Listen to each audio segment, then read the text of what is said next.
Hey, Lanny, can you hear me okay? I can. How are you doing? Great, thank you very much. The rocker who's not only early to things, but also makes the world a better place. Wow. Well, that's very kind of you to say, brother. Yeah, I was really delighted to see the new single that you did, and then dig back and go, wow, this guy has been making a difference for quite a while now, which is awesome to see and awesome to hear. When did you become, for lack of a better term, kind of woke and informed instead of just a rocker? I don't know. I think even when I began my musical journey, it was like I always felt like I had to do something more than want to be Jimmy Page. That was sort of my goal. I saw Jimmy Page. I like, oh, okay, that's what I want to do. And so it was a slow process of just going through, I think, what we all go through in life, stumbling towards a higher understanding. Maybe not all of us, maybe those of us who are lucky enough. And 10 years ago, I had the opportunity to go to Pakistan. I was invited by this American musician named Todd Shea, whose story is incredible. And he, to make a long story short, had an organization in Pakistan. I met him through a guy named Mark Levine, who is a musician, professor at UC Irvine, who wrote a book called Heavy Metal Islam. You gotta like a title like that. You gotta. Sure. I mean, I'm a reader, so I'm like, okay, I got to read this one. And it was about this Jewish American professor musician who traveled to Lebanon, Egypt, Pakistan, all these different Muslim countries, and found the spirit of rock and roll. Mm-hmm. And so these were two pivotal people. We all have people that are there to guide us when we're ready to be guided. So when I went there in 2010 and I met these incredible Pakistani musicians, but more importantly, they had this massive flood, and I went to these flood-stricken areas and just saw how the plight of most people, in particular children and particularly girls, had it. Mm-hmm. And that was the beginning. That was the first seed that was planted in my consciousness, first as a person, and then second as an artist. So and then it started moving from there. If you're talking about Americans as rock fans, depending on what the age of the person is, most likely you can guess what the band that hooked them was. If they were late 70s, you can go as probably Van Halen or Kiss. If it was this point in the 80s, it was probably Motley Crue or the next wave of Van Halen, that kind of thing. But when you're talking about Afghanistan or Pakistan or something like that, what are the groups that you're finding was their ticket into rock and roll? Is it the same kinds of groups? Well, Pakistan is not chronically in a situation like Afghanistan is. I mean, I've been to Iraq and I've been to Kurdistan, and I was on my way to Syria this year and to Bangladesh to the Rohingya camps. So I would say Pakistan, I mean, they know Guns N' Roses, they know Led Zeppelin. I used to work on this TV show called Full House, and they were just like captivated by this. It was something I was always kind of embarrassed. Yeah, you were a ripper. I was a ripper. I'm aware. And I'm proud to say I'm a ripper. John Stamos is a good friend. Sure. And that's sort of the journey of life and whatnot. Afghanistan, literally, if David Bowie, Prince, Michael Jackson, Jimi Hendrix, Eddie Van Halen came down in a spaceship now, the people here would have no clue who they were. I mean, that's what 40 years of war does. Yeah. They literally, it's a blank slate, which is both a blessing and a curse. The curse is that they haven't had the joy that you and I and so many people have had from this music. The blessing is that now you can start, exposing them to it in the best possible way. The first song that really came to light outside of when I first came here in 2014 was to meet a family that had lost two little girls to an explosion. with the intended target that was American soldiers. Right. And I met some of these American soldiers who knew these girls, and I said, how can we live in a world where these little girls are just offered at the altar of war and poverty? And so, I just felt like I had to make the pilgrimage to see if there was something I could do.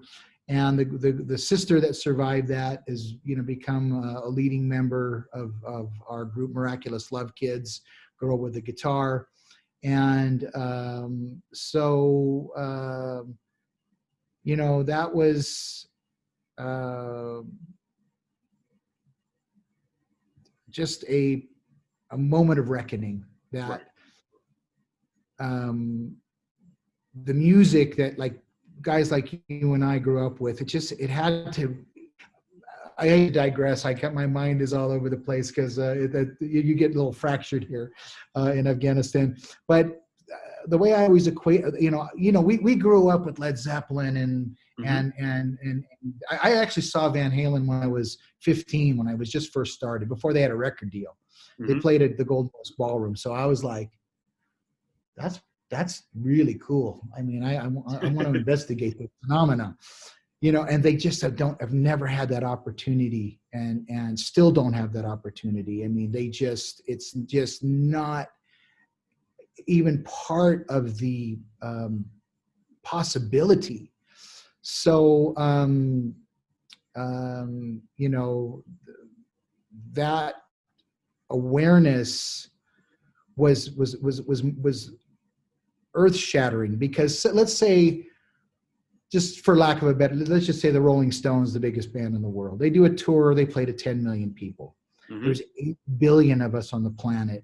Right. Most people on the planet have no clue who Mick Jagger is. Right. To this day, right now. So it's such a different perspective I have, when you see 50, the Foo Fighters are playing in front of 50,000 people. 50,000 people is a speck of humanity. Right. And so my crazed vision was, how can we bridge these gaps? Because it's got to go beyond just the commercial aspects and, all of those kind of things. That has its place. And it means a lot to a lot of us that grew up with that, but for most of humanity, it doesn't register. So I'll give you a couple examples. So sure. When I first came here, I had no clue what I'm doing. So I'm like, okay, well, I'm going to teach these kids.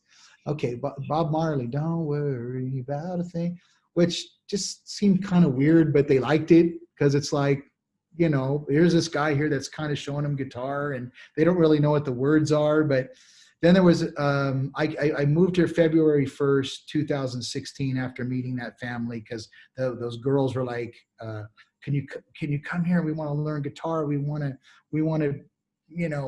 have a better life. And, so there was this explosion on April 19th.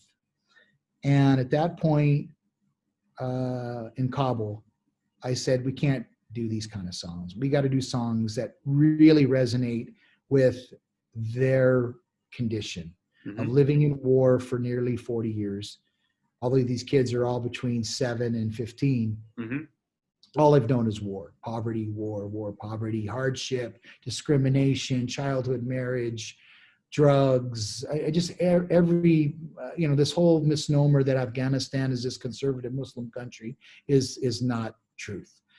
There is real deviance here and real harm upon, because it's a young country. It has vast potential if it had, the opportunities. So right. The song that came to mind. I can cut you off. Yes, Rambo 3 was largely set in Afghanistan, and that shows that side of it, rather than the conservative, religious-oriented part of it. That showed it as a war-torn country, not under an iron fist per se, but what it is that you're talking about. So we do every now and then get a hint for the truth and not just the sensationalized thing, but not very often. You're correct. Well, not to digress again, but I do like Frank Stallone. He's a bit of a wayward friend. When I used to play with Nancy Sinatra, we did some gigs in Milwaukee, and so I have a nice little Stallone connection there. But then I have to pause you there. The song that he had from Staying Alive, and It's Over. What's it called? Far From Over. I'm not sure, but his big hit. I think so. Far From Over. It was. Yeah, that middle section, that bridge must have been really hard to play. Every time I hear that song, you go, how do they know all those chords in that order? It's like the Born to Run middle section from the Eastern. I know. 4. Oh my God! Don't get me started on Bruce. Actually, we got to talk about Bruce, because Bruce is yes. But so the first song, well, this is what I try to tell the kids. Mm-hmm. You know, when I met B.B. King in 1993, I was on tour with the Beach Boys, and it was 2:00 in the morning in Memphis at his club. And I said, Mr. King, what knowledge can you bestow upon me? And he said, listen, son, you be true to the music, and the music will be true to you. So I share that wisdom, and we got a picture of me and B.B. From that night. And so they love B.B. King. And so the first song that just seemed to resonate. You know, I really go by this spirit that we all have. It's some intuition. Some people call it a holy intuition. Some people call it different names and whatnot, you know, but we all have it. We all possess it. Now, do all of us nurture it? No, and that's a sad thing. But the song that came was called Fragile by Sting. Now, it's not that hard to play. It's E minor, A minor, B7. So, and then we do a simple strum pattern. Mm-hmm. Now, what I didn't think about at the time was the complexity of the lyrics, you know, to teach to kids who do not know one word of English. They don't know hi, how are you? But we're going to teach them blood will flow and flesh and steel are one, drying in the color of the evening sun. Tomorrow's rain will wash the stains away, but something in our mind will forever stay. Well, you know what I learned, Darren, my brother? Don't dumb it down, because the kids will smart it up. So every kid that comes in now, the first song they learn isn't Kumbaya, My Lord, or Itsy Bitsy Spider. No offense to these. Yeah, no, yeah, you know, any of that. They learn, the first thing they learn is blood will flow. And as soon as, and it's so interesting because they all stumble. Like when I try to learn the language here, I'm like, you know, and Afghans have more ways to say hi, how are you, than anybody I've ever met in the world. I mean, they just like, hi, how are you? How's your family? How's your feeling? You know, what's your state of mind? Are you okay? It's like, so I figured, okay, let's start with that. Blood will flow. So you have an 8-year-old Afghan girl who comes in and they learn blood will flow. You know, like, it's just like this thing. And when they first get it, you see the spark in their eyes. And it's a truth. You know, and so that was the beginning of creating a collection of songs. I don't even call it, we call it a set list. It's like, so the first song in our set list, and we've played for the First Lady of the country here. We played for the Canadian Embassy, the Australian Embassy, and all this. And the first song is always, and it's great when, you know, the girls stand up and they go, this is Fragile by Sting from England. You know, and I always get a kick out of it. And the whole concept at first was, if they can play the chords in time and in tune, and they can get the words out of their mouth, I don't care if there's a melody or whatever. So that was the first stage, because it was just kind of a weird little cute racket. Right. And so I'm trying to sing in tune. I sing an octave lower, and I'm not much of a singer, but I can sing in tune, and I've worked with a lot of great singers. And then we played for the First Lady of the country, and she was actually really cool. She's like, you girls are really good guitar players, but you got to work on your singing. And the girls were like, how does she say that? We're good singers. And I go, no, we're not good singers. And so we spent the next year really taking heed to that. And so it's taken it to the next level. And I think on when you hear it on Sweet Dreams, you can hear the girls learning the melody Yeah. of the song, singing with Cherie Curry, singing with Anara George, Yeah. and these world-class singers getting to play guitar with Tom Morello and Yes. Vicki Peterson and Wayne Kramer. I mean, and you know, my brother, they have no clue. I mean, if that was the first song that you and I got to play on was with Tom Morello, Wayne Kramer, Vicki Peterson, Yeah. Kathy Valentine on Rami bass, Jaffe Rami from the Foo Jaffe on Fighters. keyboards, Chris Humphreys, one of the great underrated drummers from Humphreys McGee. And they're just like, oh, those guys are really cool. I mean, they understand, they get a big kick out of it. But one day they're going to have the grand epiphany. Of course, the first song they ever recorded with is with Brian Wilson. Yes. So we started at the top. Now we're I mean, no offense to Tom Morello and anyone, Sting or anyone else we record with, unless we record with Jagger or McCartney, we're going downhill now. Yeah. So having those big names on these singles, does that lead to more people organically just now reaching out to you going, hey, I'd love to do the next one? Because I'd imagine the first one or two of these is like can you please do it? Can you please do it? Whereas once you create something good, people start to come to you usually. Well, not as much as I'd like, my brother, unfortunately. But the Brian Wilson thing, I wanted things to happen quicker, and now I know why it didn't. I'm a very impatient person. You got to have some patience if you're in Afghanistan. Yeah. Because I've been lucky to work with some great musicians from, Slash and Matt Sorman. I had a production company for a long time, and some great drummers, the Greg Bissonets and the Pat Torpes, and Oh yeah. of the world. So and I played with Nancy Sinatra and the Beach Boys and Come on, Jufra, House of Lords. I know your discography here. Yeah, I know I'm dropping names, but it kind of brings a smile to my face because sometimes you forget. We've lost Pat Torpey, we've lost some of these guys, and God, I love that guy. He would be so into this too, and I know Slash is going to step up at some point. But so after we did the Brian Wilson thing, I think it was because we weren't ready for this next step. And when we were ready for the next step, and because it's not like in America where, I see some of these kids are 5 years old and they're rocking out. Well, first of all, of course, they're freaking crazily talented, but they're not worried about, getting blown up, like that girl that Dave Grohl's been doing stuff with. Yes. I mean, she's insanely talented, but she's from a privileged family, and bless her heart, and she's going to do great things. And I'm just so impressed by that. These kids do not have anything near that. And also, these kids represent the 20,000 children every day that die because of poverty and war. Now, the world is, everything was 90% was COVID and Trump. Now, hopefully less political thing. But as many people that have died from COVID, every 10 days, children die of that because of poverty and war.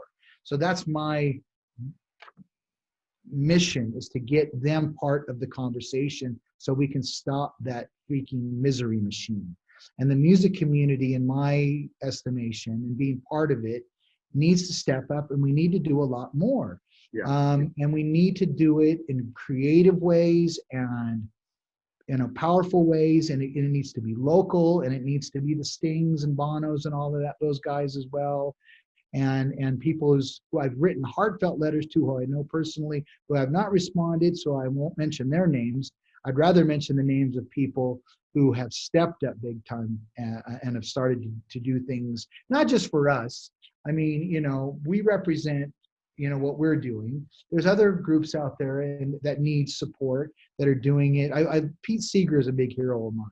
Pete Seeger said the world will not be saved by big corporations or big governments. It's going to be by millions of people who follow that truth in their heart and that conviction of the soul that is willing to do whatever it takes to get what needs to be done on behalf of those who don't have what we have. Sure. And so I mean, I take heed to that big time. And I'm so incredibly grateful to Brian Wilson and to his wife, Melinda, who actually was the one that told Brian he had to do this, because Brian's not really an activist. He's a musical genius, right. But we're driving him to the studio and he's like, so what is this? And I told him, he's like, oh, wow. And Love and Mercy, and he was very impressed. And I wish we would have recorded it because it was such an incredible, we actually picked him up 20 minutes to the studio, and then he was in the studio for 20 minutes and we drove him back. That 1 hour was just complete magic. And then, Tom Morello, who came from our friend Chris Myers, from Humphreys McGee. Oh, that's why they got Humphreys. Okay. Introduced us to that connection with Tom. Tom is complete hero of mine now, not just because he's played with us, but just what he represents. Right. In terms of a musician, an activist, and a humanitarian. Harvard educated, came from not so great means to achieve all this. Yeah. Original innovator who has a guitar sound that sounds like nobody past or present. Campaigns to get bands he likes into the Rock and Roll Hall of Fame. Never did a bad commercial. I think there's so much to praise from that guy. And in 3 of the greatest rock and roll bands of all time. Yeah, absolutely. And sorry to cut you off. No, let me say, I'm sorry, I'm going to interrupt. 4, because I love Night Watchman. He's not really rock and roll doing that, but it's a musical. We actually are doing, well, I'm going to let you know anyway. We're trying to surprise Tom with it, but we're doing one of his Night Watchman songs. And it's probably one of my favorite songs. It's called God Help Us All. And it came from such a, there was an bombing here. And, it's like, I just go to music immediately to express the sorrow. And so we're working on that. The girls love this song. They're like, oh my God, this is our song. I'm like, well, that's actually Tom's song, but, I don't think Tom will mind that you are part of it now because we rearrange it and whatnot. So, that's one of the new ones we're working on. We're working on getting some special guests to sing on that. It's very simple. It's just like a prayer. It's like what I like to call a soul hymn. It's nothing you would expect. But this is what I love about great artists.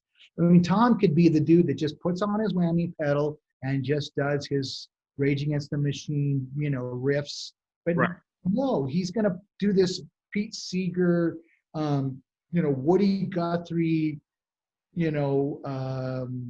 folk protest, and yet at the same time create this tender, beautiful prayer-like song that, he's opened his heart up to, and I haven't even met Tom personally. I know Sendog really well. I produced an album for Sendog, and Tom and Sendog are friends. So we're all connected in one way or the other. And then the other one, which we're working on, and we just did the video yesterday and today here in Kabul. We're working on Fly Like an Eagle with Mr. Sammy Hagar. Wow. And well, he said he was going to do it, and I haven't gotten the tracks yet, but I'm going to go out on a limb, and it is Chad Kroeger. Wow. Now, I know Nickelback gets kind of beat up on, and I'm gonna push back. I'm gonna push back too. Yeah. You know what? I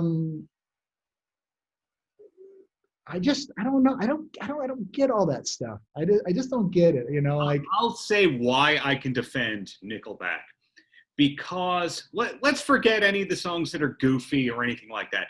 Dimebag Darrell loved them, and Jerry Did he really? Alice in Chains loved them. I'm pretty sure Dimebag Darrell was either on stage with them at least once or contributed a solo to one of their recordings. Had to have been the first or second album. So if Jerry Cantrell likes you, I generally give it a second take. Well, and you know who else they're friends with is James Hetfield. Sure. And so we do our little version of Enter Sandman, and Mike Kroger, who bassist, yeah, the bassist and phenomenal bassist, and we wish Mike well in his recovery. He's having some health issues, and we are humbled that Mike has said that he would do anything, anytime with us, and is friends with James Hetfield. So if James Hetfield is friends with you, you know what? We should get rid of all this hate. You know, it reminds me when I first came to Afghanistan. You know, you have to acknowledge all of the suffering and all of the ache and pain, and then you got to start digging for the nuggets, the wisdom, the beauty, the goodness. And his country is full of all that as well. So there is a poet who, well, sadly was killed by the Taliban, who's, don't get me started on that. But his name is Pachaw. And Pachaw had a vision. And he wrote this little couplet that we put a song to with a Nick Cave song. Girls and I Love Nick Cave.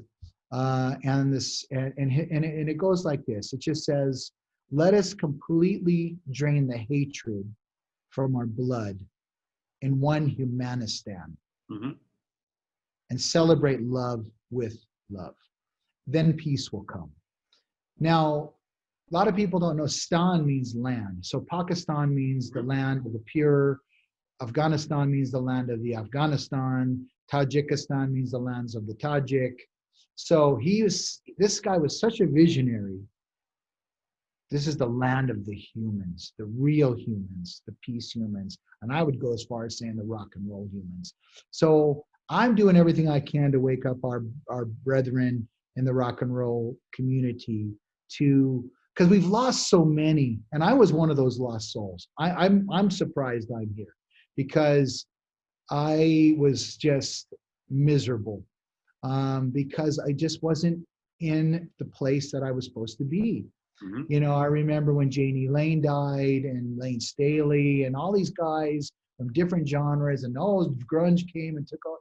Forget all that stuff. This is Humanistan, brother. I mean, we could all, look at White Lion. They wrote a song called When the Children Cry. Great song. That's a great song. I live that song every day.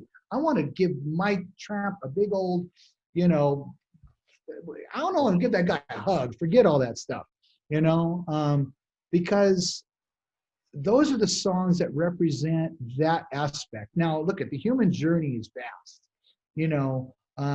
and so there was a lot of signposts. House of Lords, we thought a little bit about it. There was a song called Under Blue Skies, which I think actually Chuck Wright, that was his song. I brought in a song called Edge of Your Life, which was about suicide because I had lost a lot of friends to suicide. And that's a big problem in our world, especially nowadays with all these lockdowns and this, that, and alienation. And I remember in Chicago, and sorry for being all over the place, but to me, it all relates to human suffering and the human struggle. And it was Chicago, 1988. We were opening for Cheap Trick. And, we're all getting ready to have this great party. And we're like, oh, man, the beautiful ladies here. We got the drinks and everything's cool. And this guy comes up and I'm like, okay, what's this? And he's like, Lanny, can I just talk to you? I know you're busy. Just 1 minute. I'm like, yeah, bro, what's up? He goes, Edge of Your Life saved my life. Now, if that guy walked up to me now, I would not recognize him. I would not know him, but I'll never forget that he said that song stopped him from ending his life because the song Standing on the Edge of Your Life. And I remember Gene Simmons going, I don't know about this song. And I'm like, well, I know Gene, I know it's not Lick It Up, but Gene and I had some pretty good debates. Gene, there's no denying Gene's force and magnitude and presence and whatnot. But I think he liked me because I was feisty and I would stand up. And so he's like, oh, okay, blah, rock and roll, it's not supposed to be about that. I go, rock and roll is supposed to be about truth. We got our party songs. We've got, this, but we this is an honest song. I lost a friend to suicide. And I wanted to, express that. So he goes, all right. He goes, but there's too many weird notes in the solo. And I said, gee, look at, so what should I play like? And he's like, well, Jimmy Page. I go, Jimmy Page is one of my heroes, but if I play like Jimmy Page, then I'm Jimmy Page.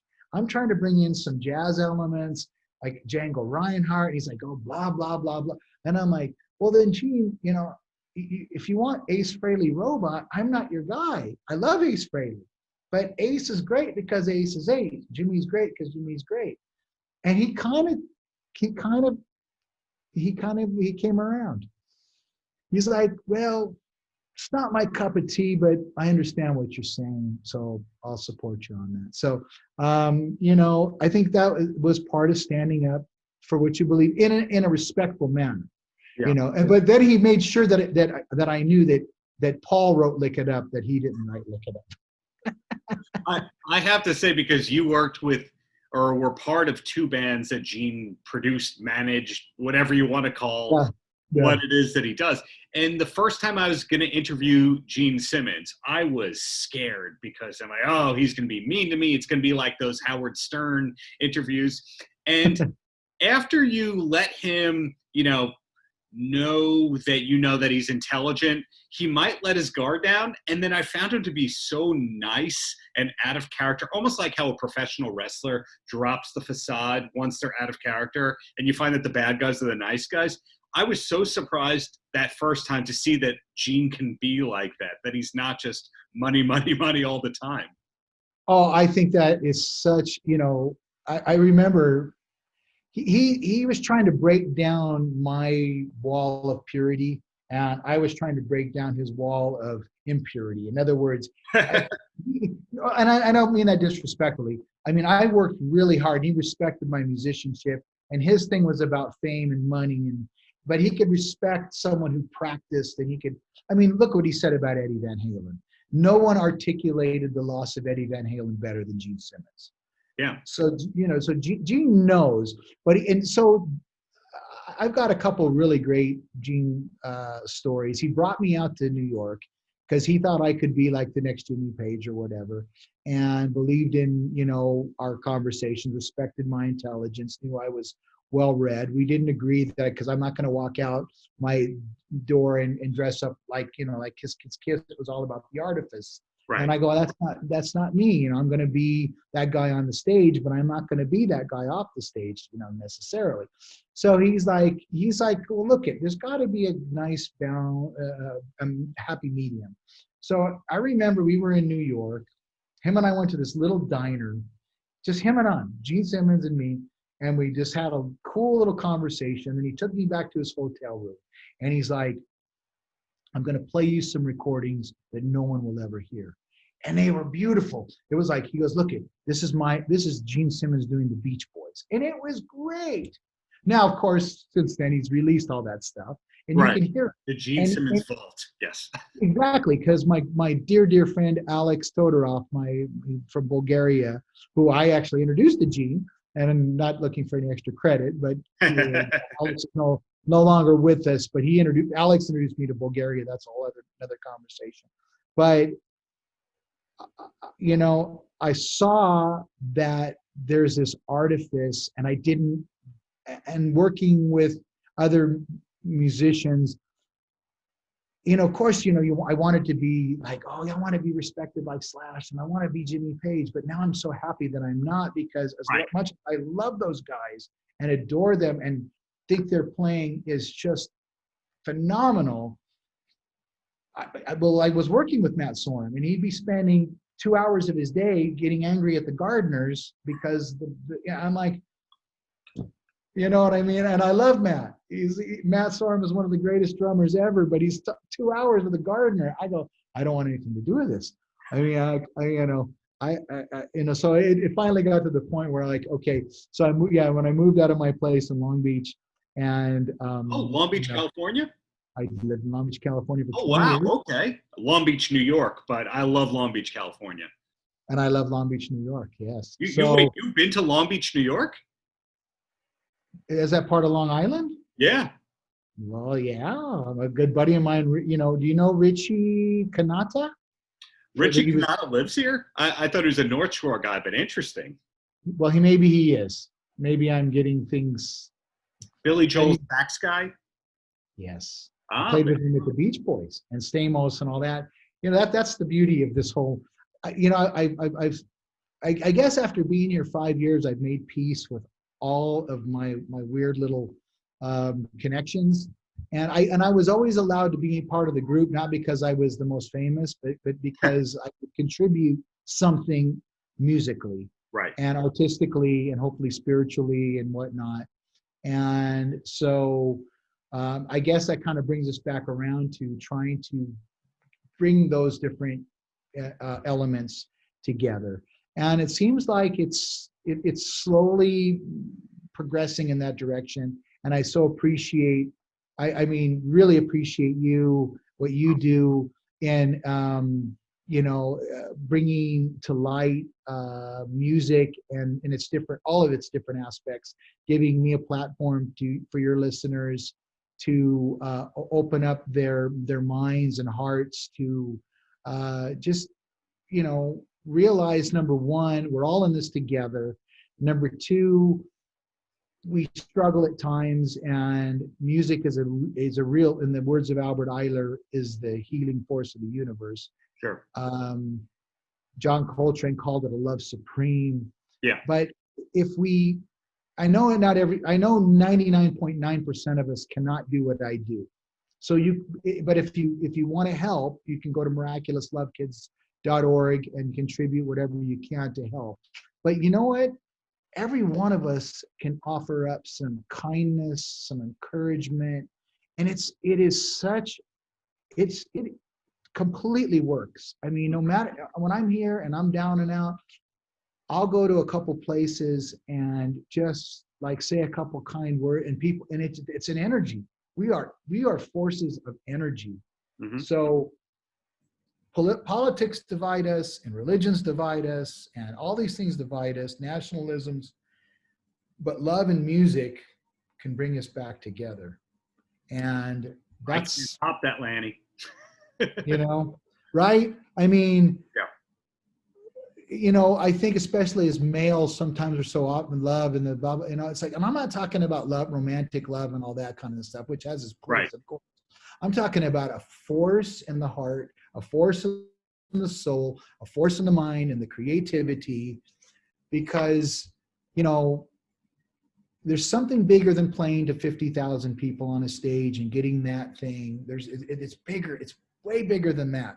I've been lucky to do that a couple times. I think House of Lords reopened for Ozzy and Randy Castillo. Oh God, don't get me started on Randy Castillo. Yeah, another legend lost. Yeah.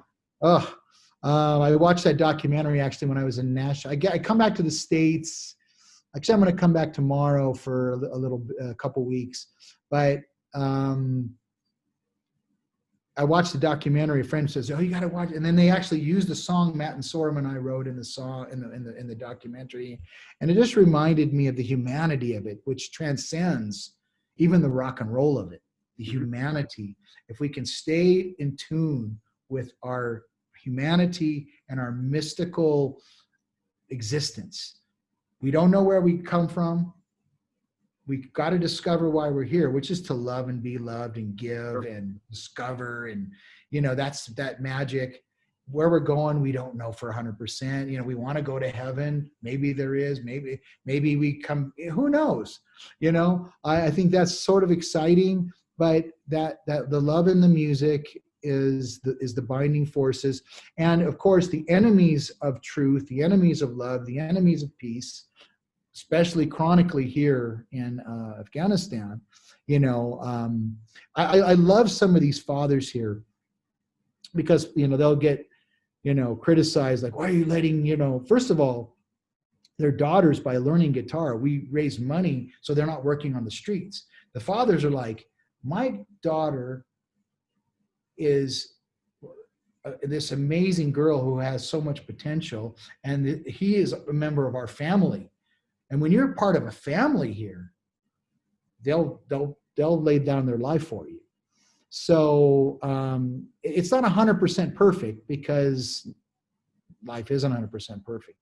But I would say our track record's about 70%, where the fathers and mothers are just like, at first, if they're like, well, I don't really know, because we don't do Bollywood songs. We're not doing Ariana Grande, although I love Ariana. You're not. I would love her to do a song with us, but not one of her, sexy songs. Yeah. But we're doing songs that represent a certain part of the human experience that can connect everybody. Mm-hmm. And it's not commercial. We're not looking to be, K-pop sensations or the next new big thing. We're looking to use music to give a voice to the voiceless. And doing it. We're doing it together, and now you're part of our Miraculous Love Kid family. Thank and you. I remember. I'm sorry, I don't know how much time you've got, but I could go on and on. After you finish this thought, I'll shower you with praise, and then we'll call it a day. Well, I remember, because I met with all these different organizations, because, if you're going to do this and be an aid worker, aid workers are great. I want to lead the biggest band in the history of humanity. So, that might say something about my psyche. But I said, it's got to be Miraculous Love Kids, MLKs, Martin Luther Kings. So I went to my friend John Stamos, and he's like, well, that sounds like a band. And I go, exactly. And he's like, you want to start? So John Stamos is, I'm going to have to throw a little love John's way for kind of resisting it and now embracing it. And we've actually done 2 Jesse and the Ripper for whoever cares about that. Actually, a lot of people in Pakistan do, which is crazy. We did 2 Jesse and the Ripper reunions. Here in this household too. Okay, awesome. Well, one was on Jimmy Fallon, which Yeah. was 5 years ago or whatever. I guess it was one of the top rated ones next to Justin Timberlake. Yeah. That's mostly because of John, 99.9%. But we did one as a benefit to help our Miraculous Love Kids. So I'm very grateful to John for that. So let me thank again John and Tom Morello and Brian Wilson and you and miraculouslovekids.org. Got to give a plug there. When you tape as many interviews as I do, a lot of people, it's like watching paint dry and you go, oh, how am I going to squeeze 12 minutes out of this? With you, I'm sure we could have talked another 5 hours and still had plenty to talk I'm like a Grateful Dead concert, brother. We just go on. I don't know, it's rambles and, In the best of ways. So eventually we have to tape a part 2. I'm going to ask you about that original Van Halen gig. I'm going to ask you for those Gene stories. And take it from there. But in the meantime, looking forward to all the great stuff that you have coming up. And really, like you're doing God's work, as the expression goes. So keep it up, and thank you, Lanny. Thank you, brother. And, really appreciate you.